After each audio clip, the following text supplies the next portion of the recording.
Welcome to The Explainer. So today, we are tearing apart the explosive ideas behind a true global phenomenon, Dan Brown's angels and demons.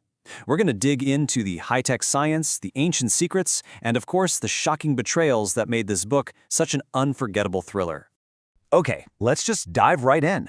And look, we're not just going to give you a play-by-play of the plot. Nope. We're actually unpacking the big ideas that really drive this whole story, from real-world science to ancient conspiracies, all taken directly from the pages of the novel itself.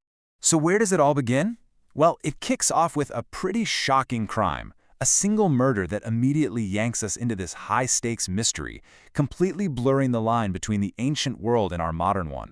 The story throws you right into the deep end with the brutal murder of a physicist, Leonardo Vetra, at CERN, which, is one of the world's most advanced research facilities. But this isn't just any murder. It's a statement, and it's a terrifying hint at something way, way more sinister.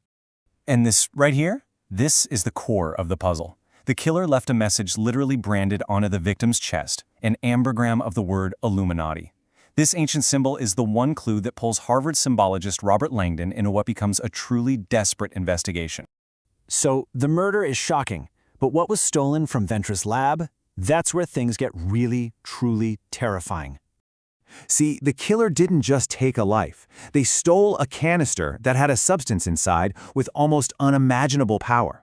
The victim wasn't just some physicist. He was the first person to create a large, stable amount of antimatter. So what exactly is this stuff? The novel puts it pretty simply. It's the yin to matter's yang. And this is real science. It's theorized to have been created right alongside matter during the Big Bang.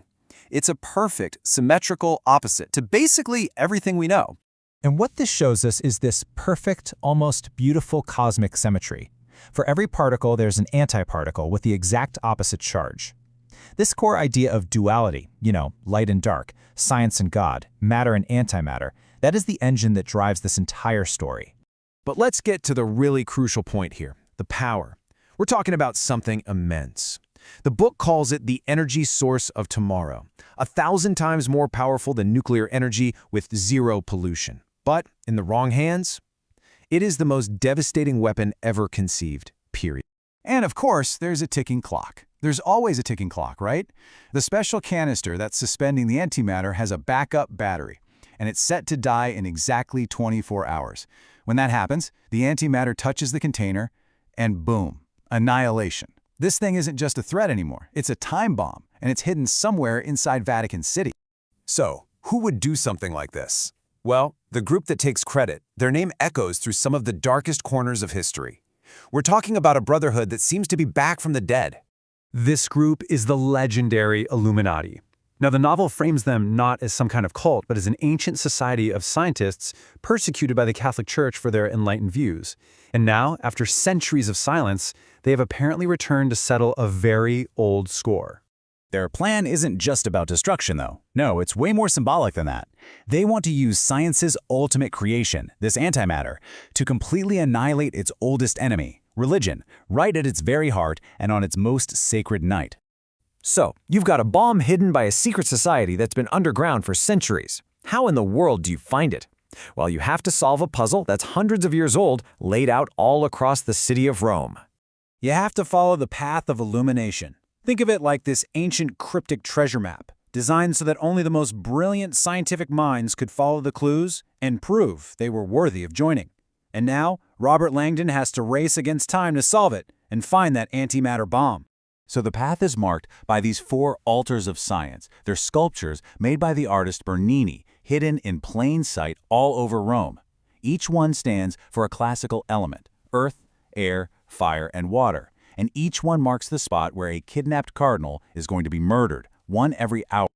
But just when you think you've got it all figured out, just when the lines between the heroes and the villains, between science and religion seem so clearly drawn, the story hits you with its most powerful and absolutely shocking twist. It turns out, the whole thing, this simple story of science versus religion, it's all a lie, a total fabrication. The villain isn't some enlightened scientist looking for revenge. No, it's a religious fanatic from deep inside the Vatican itself, the Pope's most trusted chamberlain, the camerlegno. Think about that for a second. The camerlegno engineered this whole crisis. He hired the assassin, he faked the Illuminati threat, he even murdered the Pope. And his goal? It wasn't to destroy the church, but to save it from what he saw as its modern apathy. He wanted to create this terrifying new enemy, stage a miraculous recovery of the bomb, and then be hailed as a hero, a savior, fit to be elected the next Pope. And this is the real takeaway. The story does a complete 180. It argues that the real danger isn't science and it isn't faith, it's extremism. It's that immense power, whether you're talking about antimatter or unshakable faith, becomes terrifyingly dangerous when you combine it with absolute, unquestioning certainty. So, in the end, Angels and Demons leaves us with this really tough, lingering question. It suggests that maybe the greatest threat we face isn't some big conflict between science and religion, but rather the darkness that can bubble up from any human heart, from any ideology, once it becomes totally convinced of its own infallibility.